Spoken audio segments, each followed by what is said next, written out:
Alors bonjour tout le monde, dans la vidéo qui suit, je vais essayer de vous expliquer rapidement qu'est-ce qu'elle est en fait à quel moment on doit utiliser les signes de dollar puis à quel moment on ne doit pas les utiliser.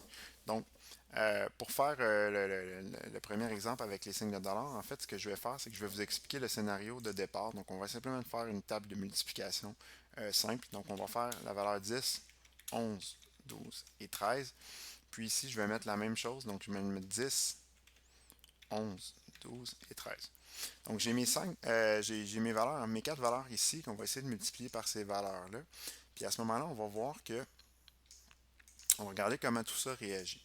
Donc, par défaut, lorsqu'on est dans un document Excel, si je fais la fonction égale, je peux aller pointer la variable qui est ici, donc la référence vers la cellule A2, multipliée par la référence vers la cellule B2. Donc ici, ça me donne un 100.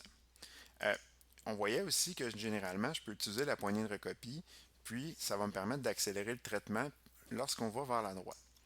Et là, quand on regarde ça ici, 10 fois 11, ça devrait normalement nous donner 110. Mais là, ici, ça nous donne 1100. Pourquoi? En fait, c'est que ce qui s'est passé, c'est que quand j'ai fait un décalage vers la droite, la cellule ici a décalé aussi vers la droite. Ce qui veut dire que maintenant, plutôt que de prendre la valeur de A2, il a pris la valeur de B2. Donc, il a fait un décalage, puis ce qui fait en sorte que B2 ici, sa valeur réelle, c'est quoi? C'est 100. 100 multiplié par 11, ça me fait 1100. Ce qui explique pourquoi il a mis le 1100 qui est ici. Donc, à ce moment-là, ça ne fonctionne pas, c'est pas ce qu'on voulait faire. Nous, ce qu'on voulait, c'est qu'on voulait qu'il bloque toujours sur la ligne, en fait, qui bloque toujours sur la ligne et qui bloque toujours sur la colonne. Donc, je veux par exemple que les lignes qui soient ici soient toujours en évidence. Donc à ce moment-là, ce qu'on va faire, on va devoir utiliser les fameux signes de dollar. Donc, comment on fait pour mettre des signes de dollar?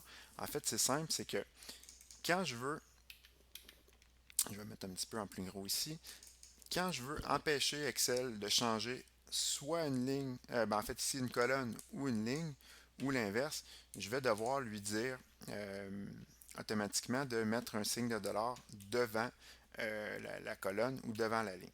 Ce qui va se passer, c'est que quand je vais mettre un signe de dollar devant le A, automatiquement, je vais interdire Excel de changer le A. Ce qui veut dire que quand je vais aller vers la droite, donc il va toujours rester sur la colonne A.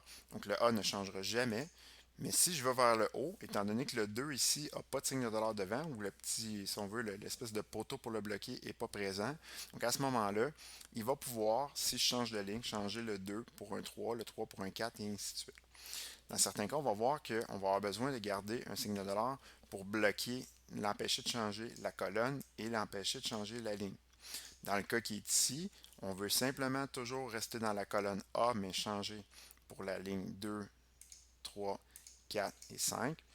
Et par contre, on veut toujours rester sur la ligne 1, mais on veut changer le B pour un C, pour un D, pour un E. Donc à ce moment-là, ce qu'on va faire, c'est qu'on va venir mettre des signes de dollar, mais on va les mettre simplement au bon endroit. Donc dans ce cas-ci, je veux qu'il reste toujours sur la colonne A, donc la colonne qui est en jaune ici.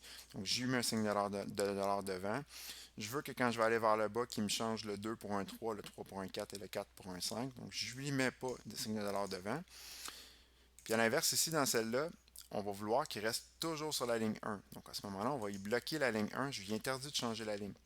Par contre, je veux qu'il me change le B pour un C, le C pour un D et le D pour un E. Donc à ce moment-là, je lui débarre, donc je lui mets pas la ligne comme ça, puis ça me permet de faire mon calcul. Donc si je regarde ça, si je veux faire ça fois ça, puis le calculer pour chacune des possibilités, je mets un signe de dollar avant dans le cas du A pour bloquer la colonne A, puis dans le cas du 1 pour bloquer la ligne 1.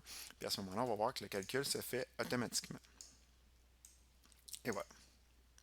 Maintenant, si je veux faire le même calcul ici, mais que je veux calculer à partir d'une valeur externe, donc par exemple, si j'avais la valeur 25 ici, puis je voulais faire 10 fois 10, ça me donne 100, 100 plus le 25 qui est ici, on va voir que je vais devoir utiliser la même stratégie de blocage de cellules. Donc l'adressage qu'on appelle absolu, l'adressage absolu qui empêche de changer en fait du mode relatif. Donc qui empêche en fait de changer les noms de cellules. Donc si je fais par exemple le calcul mathématique qui est ici, plus la valeur qui est là, donc la valeur de la cellule A1.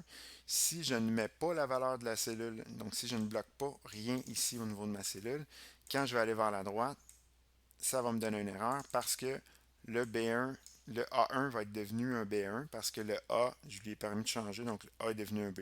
Si je vais encore vers la droite, le B va devenir un C, et ainsi de suite. Donc, dans ce cas-ci, ce n'est pas nécessairement quelque chose qu'on voulait. On voulait qu'il reste toujours sur la cellule qui est en rouge ici. Donc, à ce moment-là, ce que je vais faire, c'est que je vais venir lui bloquer la ligne et lui bloquer la colonne.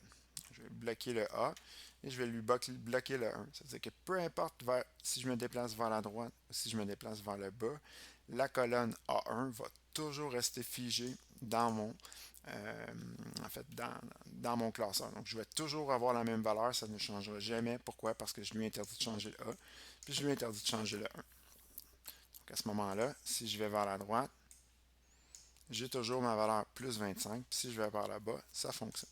La beauté de ça, c'est quoi? C'est que si je change le 25%, tout mon classeur au complet se change. Puis à ce moment-là, j'ai la fonctionnalité qui fonctionne rapidement. Donc, on va voir que l'adressage avec les signes de dollar, c'est quelque chose qui va être très utile dans Excel. On va utiliser ça pratiquement tout au long de notre vie. Puis on va voir que les signes de dollar, c'est quand même intéressant. J'espère que ça vous a bien plu, bien aidé du moins. Puis si jamais vous avez des difficultés en lien avec ça, n'hésitez pas à venir me voir. Merci beaucoup. Bonne journée.